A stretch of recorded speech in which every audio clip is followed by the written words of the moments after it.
We're going to talk a little bit about Form ADV today.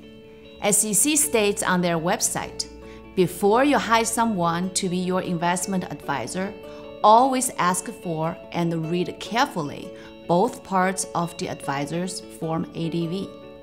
But what is a Form ADV? If you don't know the answer, don't feel bad. Most investors, even many investment professionals, are not familiar with it.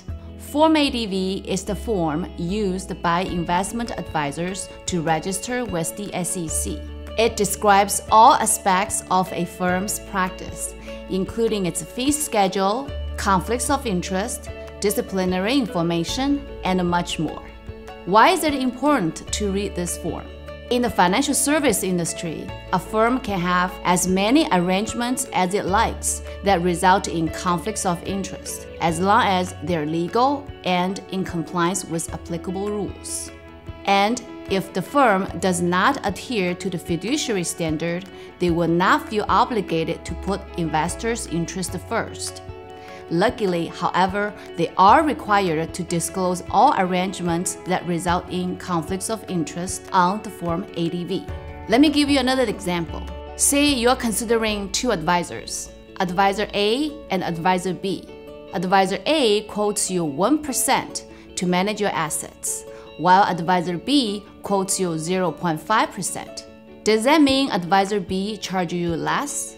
Not necessarily. Some financial advisory firms earn their revenue not from advisory services, but mainly from sale of proprietary products, commissions, and kickbacks from product companies. In other words, they can charge you 0% to manage your assets, but still potentially make a lot of money from you at the cost of your investment return.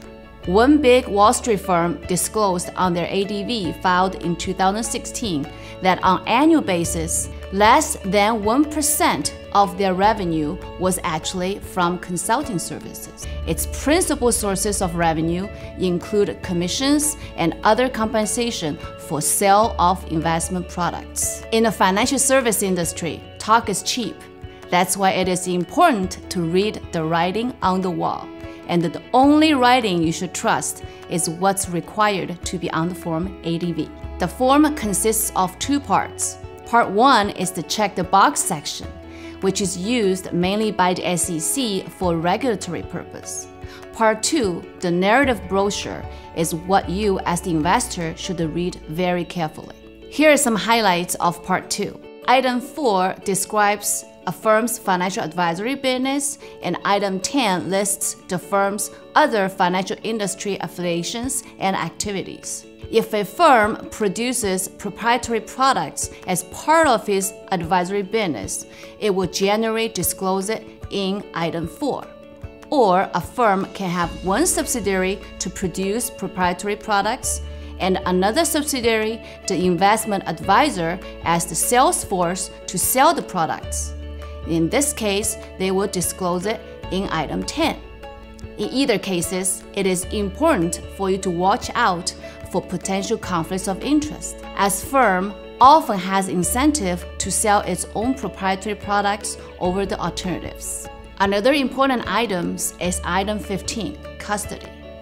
Personally, I cannot emphasize enough the importance of having an independent third-party custodian. A custodian is a financial institution that holds investors' securities for safekeeping to minimize the risk of theft or loss. And custodians are also responsible to send investors periodical account or portfolio statements. One of the reasons Bernie Madoff was able to defraud investors for so many years was by not using an independent third-party custodian. One article on US News even stated that if an advisor tells you that you don't need a third-party custodian, end the meeting and leave right away. This is a deal breaker and should raise so many red flags. There are many benefits to segregating asset management from asset custody.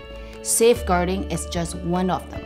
As a public document, Form ADV can be obtained by visiting the link on the screen. Thank you for watching. For more on this topic and many others, please visit us at zenfinancial.com.